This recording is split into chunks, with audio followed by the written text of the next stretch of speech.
Hello people, it's Menenberg again. In my earlier videos today, I actually did some short answer stuff. Right now, I'm going to shift gears to multiple choice.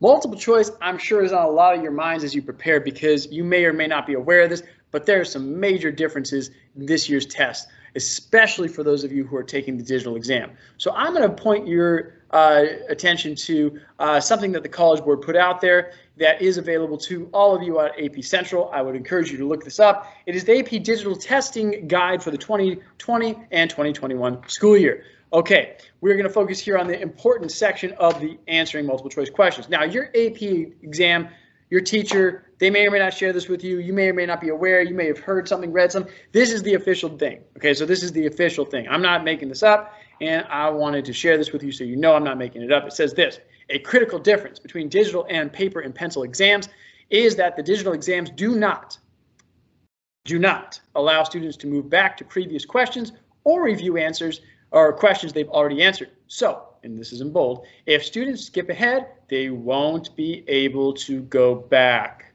This is one of the many security features that enable students to take digital exams at home if needed. Okay. Pause. Read. Let it sink in. All right, now back to Menenberg. Okay. What does this mean? It means that if you're taking the digital exam, you need to be a little bit more thoughtful and proactive in planning how to take this exam. The first step is knowledge. You just got some knowledge. You just learned that you can't go back. Now, you should have already known that. Hopefully you already did. But knowing that's important, because guess what? If you didn't know that and you went into the test and you skipped question 1 because you're like, oh, I don't know, I'm just going to go ahead. You're never seeing question 1 again, or question 7, or whatever question it is. Okay? So knowledge is important. You're not going to forget this now because you watched this video. You probably watched it 11 times and shared it with 1,000 different people. We know that. That's how Menenberg went viral, right? This video. Anyway, okay, so knowledge, step 1. Step 2, so now what? Now that I know, how do I prepare for that? Because that's kind of hard. On the AP history exams, you got 55 stimulus-based multiple choice questions, and you got 55 minutes to do it. So how do I kind of manage that time? That's a big ask. It's not easy. So what do I do? What do I do? The first thing I would do is practice. Practice multiple choice questions. Your teacher should be giving you progress checks on AP Classroom. You have various sources on, 5 Steps to a 5, Strive for a 5, Barron's, all these other review tools that have a bunch of multiple choice questions. Your textbook probably has multiple choice questions. So it's not that it's necessarily a full 55-minute question exam, but it is a bunch of questions, right? And you can use a timer. And you can plan and pretend, if you will, that you can't go back. So even if it's paper, you can turn the page and you can never look back at that page. I know the temptation's there. You can use a stopwatch. You can use some other form of a timer. But the idea is that you are creating a setting that is close to what you'll see on the AP exam. Now, another side note, you need to go through the digital testing platform. They require that you do that prior to the actual day of the exam so that you kind of know where to click around and what it looks like, and so you're familiar and all that. That's kind of a necessary step. That does include a timer, by the way. And the timer, my friends, is not meant to stress you out. It is not meant to be like a countdown to impending doom, okay? That's not the purpose of it. It is designed to help you pace yourself. Because a lot of times students who have not practiced will find themselves reading a stimulus first, which is a mistake, and then spending 5 minutes reading it, and then they go to the question, and then they go back to the stimulus, read it again, and then they go back to the question, and then they finally answer it, then they move on to the next question. By the time they get to the third question in the stimulus set, they spend 15 minutes. Okay, you don't have time for that. You don't have time for that noise. And so this is why I'm saying you got to practice. And by practicing, you are going to get the pacing a little bit more regimented. You're going to be a little bit more comfortable and calm in that type of environment. So even if you're only practicing one set of multiple choice questions, that's anywhere between 3 and 5 questions on an AP exam, that should take you 5 minutes if it's 5 questions. It should take you 3 minutes if it's 3 questions, 4 minutes if it's 4 questions, etc. Right? You're smart enough people to figure that out. Okay. So you set a timer for 4 minutes for 4 questions. That includes reading the stimulus. Practicing that and getting that pacing down will help you know where you need to improve.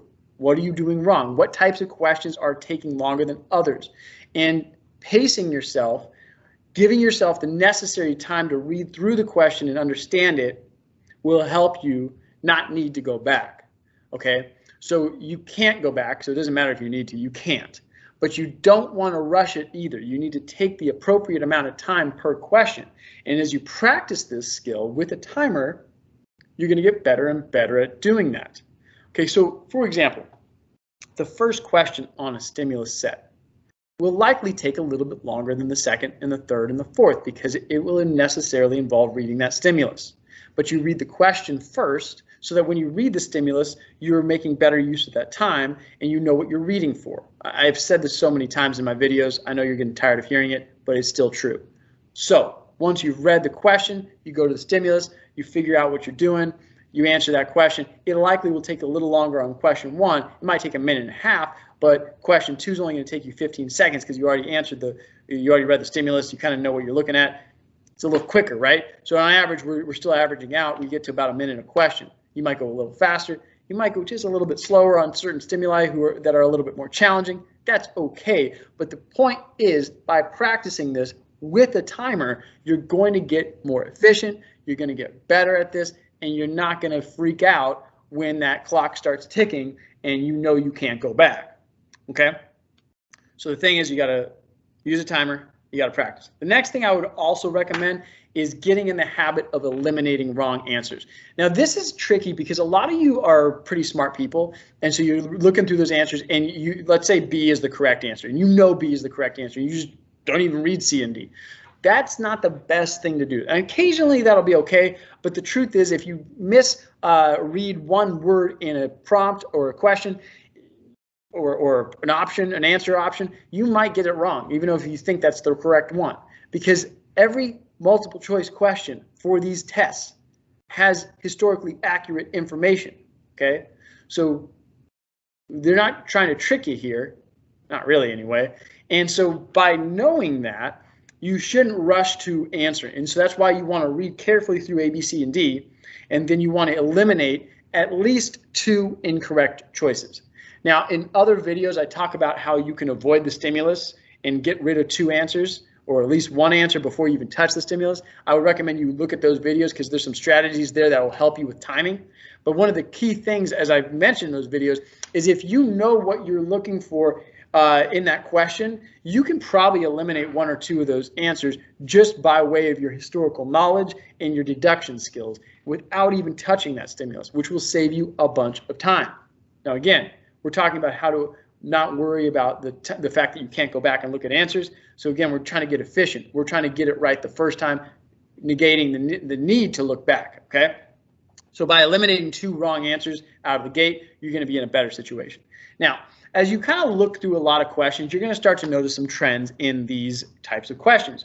One of those trends is that there are usually 2 obviously wrong answers. They could be from the wrong time period. They could be the wrong historical thinking skill, that type of thing. It just clearly doesn't fit what the question is asking. Wrong region. You want to get rid of those out of the gate. Now, again, some of those will not require you to read the stimulus. Take advantage of that. Okay? Take advantage of that all day. Again, because they're all historically accurate, you don't want to rush through, you don't want to skip words, you need to carefully read. But if you do this through practice, you're going to get quicker at reading, better at understanding, and more efficient at eliminating answers, thereby negating, again, your need to go back and review. You can't do it anyway. You're going to get better at it if you start by eliminating some answers, especially before you get to that stimulus. Another thing I want to kind of emphasize to you, and this is particularly relevant to some of my students are often very much perfectionistic, okay? And if that's you get 19 out of 20 right, you think you failed, or your parents are hard on you, and whatever else it is, that you just have to get that 20 out of 20, the 100%. First of all, you're never going to know what your actual score on the multiple choice was from the college. I'm not going to tell you, okay? But as you're in the test taking mode and something happens and you're not sure about number 5 and you got to answer it, it's okay if you miss number 5, okay? It's okay. It's not going to kill your score. In fact, statistically, you can miss like 25% of the questions, okay, and still get a very, very high score on the test. Now, if you play with the numbers, I know there's test calculators and all that, you can get a pretty much lower score on the multiple choice and just knock out of the park the written portion and get a 4 or 5. That's true, but it's far less likely to happen because generally when you miss a bunch of multiple choice, you're also not a great writer. So that's not aimed for a low multiple choice. But that being said, understand and accept the fact that perfection is not necessarily your goal. Your goal is to do your best and to make best use of your time and to really prepare yourself as well as you can. Okay, so if you do all that, you're going to miss some, and that's okay. So if you're on number 5 and you're like, dang it, I got it down to a B and a D choice here, and I just don't know. I can't decide which one it is. Decide. You don't have time. You do not have time. Pick one, move on. If you miss it, you're never going to know, and it's okay. You can still do exceptionally well. So in terms of maximizing your time and avoiding the pitfalls of getting stuck on a question, you got to be willing to sacrifice a couple questions here. Even if you know, like I know 7, I'm not sure at all. I'm just going to flip a coin, and you have no confidence whatsoever in your answer. That is okay. That is okay. Menenberg giving you permission to miss question 7. You're going to survive. You can still pass. You can still get a 5. True story.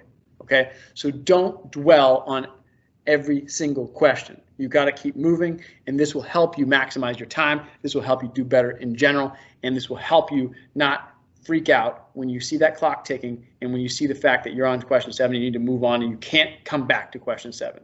People, it's going to be okay. It's going to be even better, though, if you practice and you practice with a timer. Let me know how I can help, though. If you have specific questions about other strategies for multiple choice, I'm game. I'll make other videos, and I'm here to do what I can to get you ready for that AP exam. APUSH, AP Euro, AP Modern, let's go. People, remember, life is about choices. We'll see you next time.